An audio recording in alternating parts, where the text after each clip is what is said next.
Good morning everyone. Today I'm going to talk about digital memes, remix culture, and community. First, what's the definition of memes? Richard Dawkins has coined meme as a term to describe the smallest unit of cultural transformation, like genes of culture. But with the advent of internet era, the concept of digital memes has shown great differences from the origin. According to Limmer Schiffman, memes are no longer described as individual cultural units with good propagating function, but are considered as groups of content units. The form of memes has turned from singular to plural. As the unique characteristics of the internet make the spread of memes ubiquitous, memes have become a mainstream expression of young people in the new era.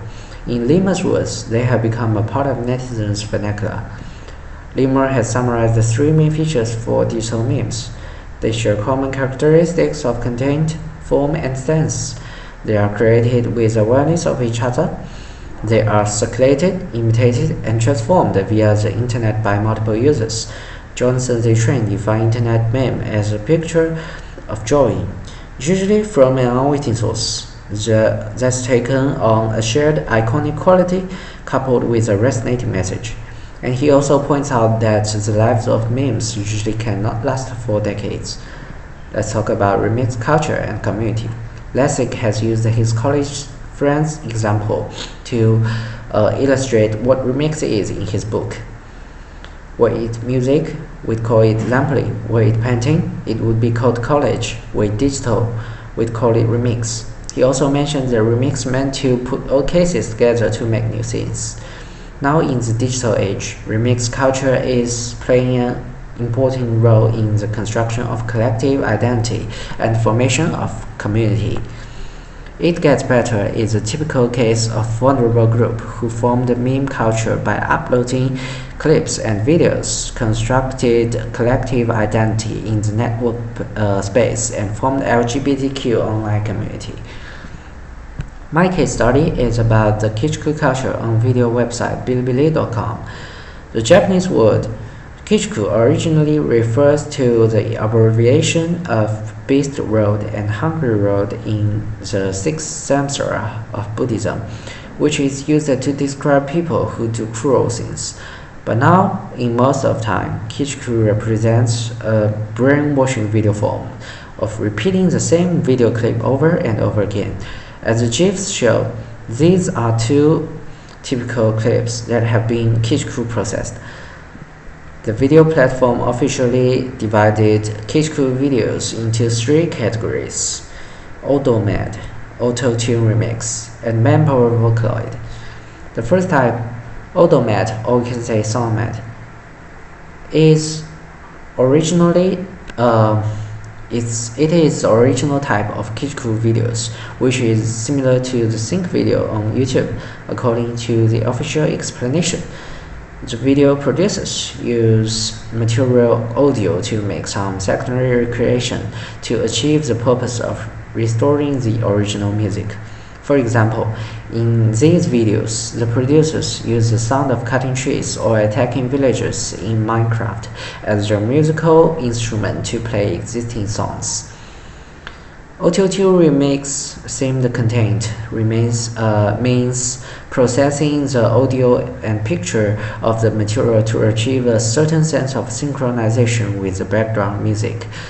And these videos are usually produced to spoof stars or web celebrities, or satirize something that's happening.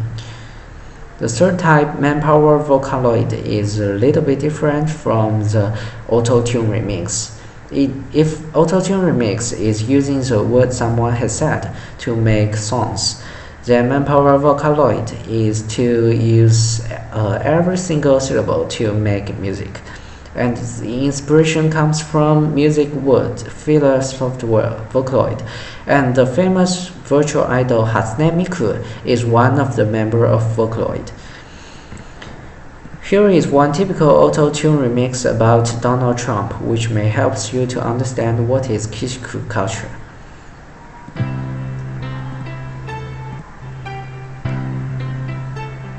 Mama just killed a man.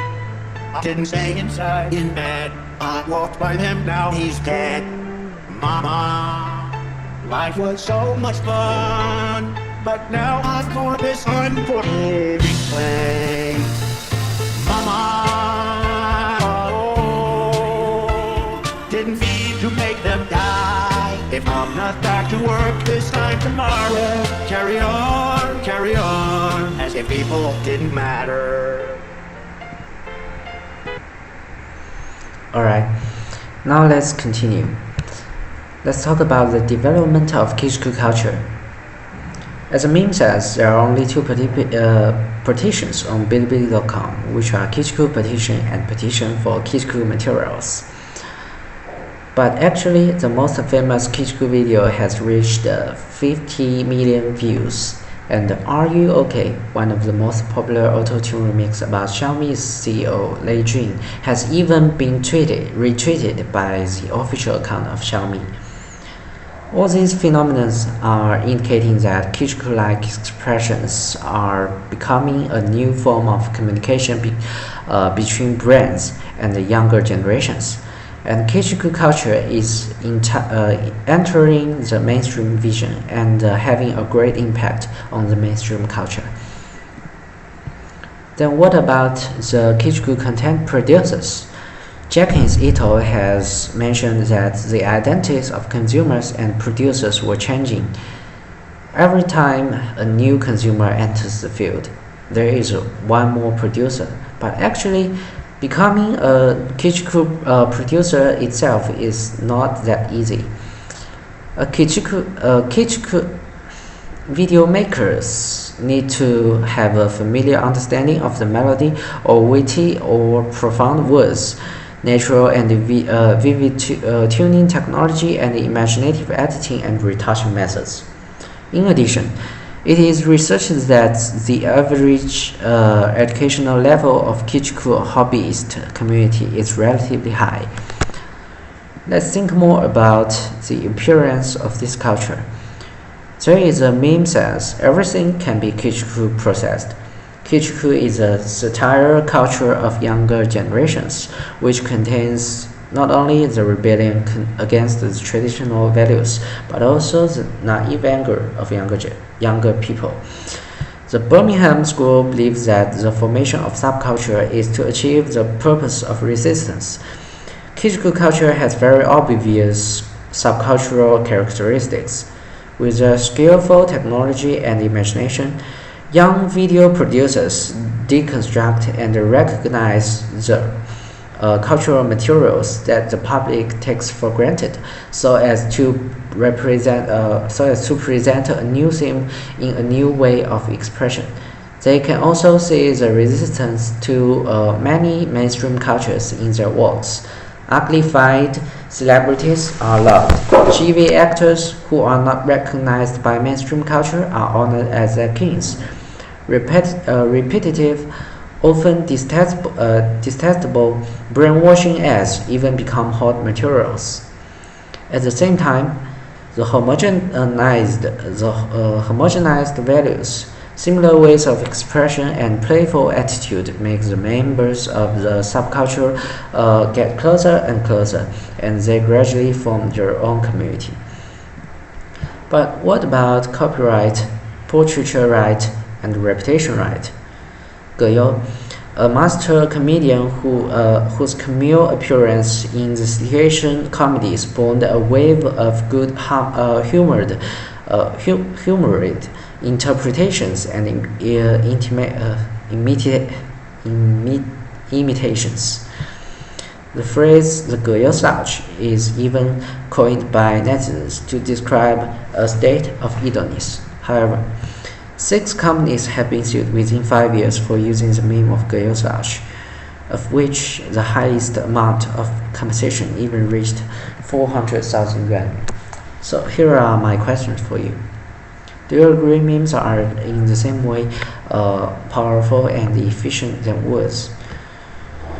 How do you feel about subcultures moving out of the circles or communities and integrating into the mainstream culture? Here are my references. Thanks for watching.